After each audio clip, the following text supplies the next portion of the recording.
Hello YouTube and welcome back to another episode of the Zone TV Movie Entertainment with your Flash. Episode 8, Season 3 review, The Invasion, or also known as the Big 4 superhero crossover event. Gotta say, very, very happy for what this episode showed us and basically started off the whole crossover thing, bringing in his team, Supergirl, Oliver, and of course Legends of Tomorrow, which tomorrow's at part 2. So basically we have a new threat on planet Earth, which is the Arrow Universe, the Dominators, or, bringing in the invasion, as you will, as the title suggests. So Barry and his team have to get backup.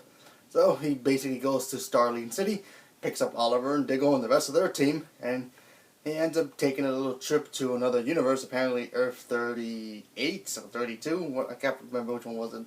And he goes and picks up Supergirl, where Supergirl left off in last night's episode, where Barry comes in with Cisco and they bring in Supergirl.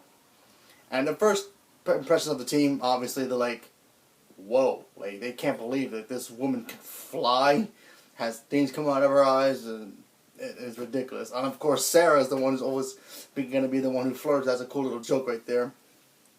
A lot of cool Easter eggs in this damn thing too, because one of the Starling Labs,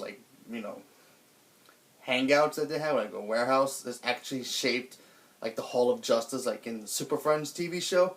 So that was very cool. So maybe they'll adjust it to make it their Hall of Justice. So that was cool. I guess the Dominators, I think they're pretty cool. I don't know too much about their comic book, but I know in the comics they actually invade Earth, and Superman and the other team members have to stop them, and they're pretty creepy.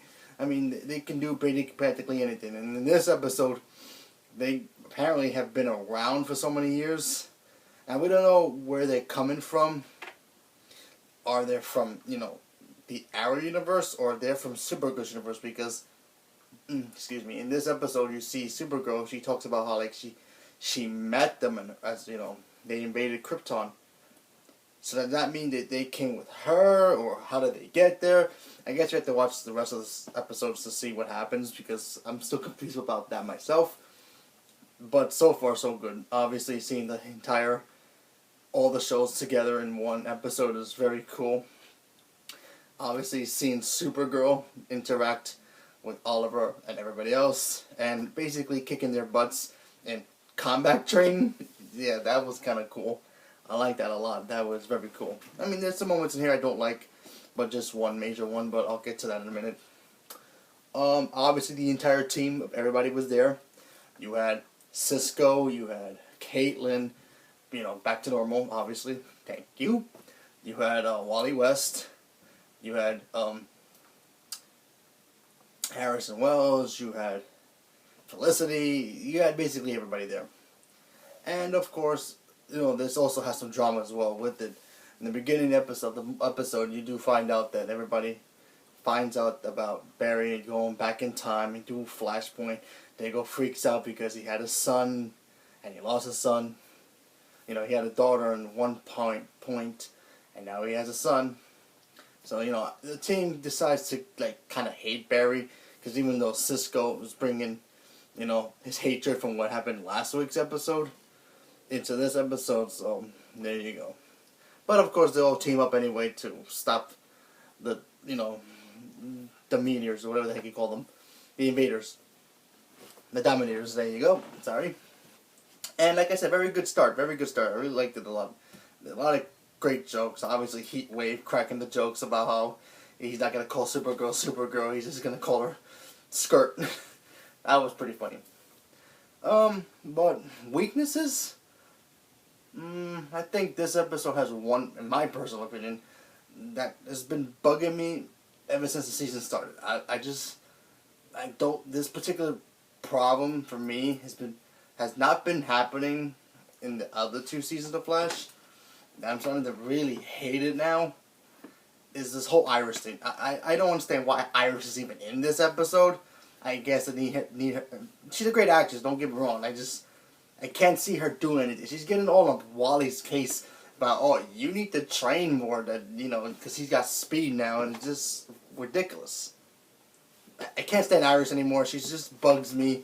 She should be that girlfriend. Just stays in the background. Just be quiet. And just make out with Barry whenever you need to, and that's it. Just don't talk.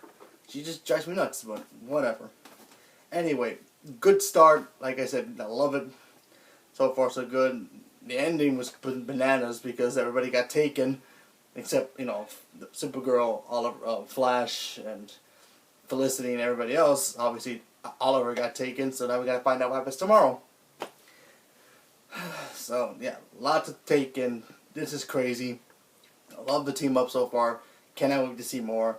So Leo Campolo, let me know if you guys seen the episode, because if you haven't, it's awesome. It starts off great, and you do see a lot of Supergirl's strength in this thing. It's ridiculous how cool she is, and beats up everybody else. It's so funny. But yeah, Leo Campolo. I'm not gonna grade this until after every episode's done. So for the entire crossover, I'm gonna grade it to get as 1. But until then, stay tuned. The reason I grade Supergirl is because Supergirl didn't really tie in right away into Flash until tonight. So I'll wait till Thursday after it's over to grade it completely, all of them, as 1. So thank you and have a good day.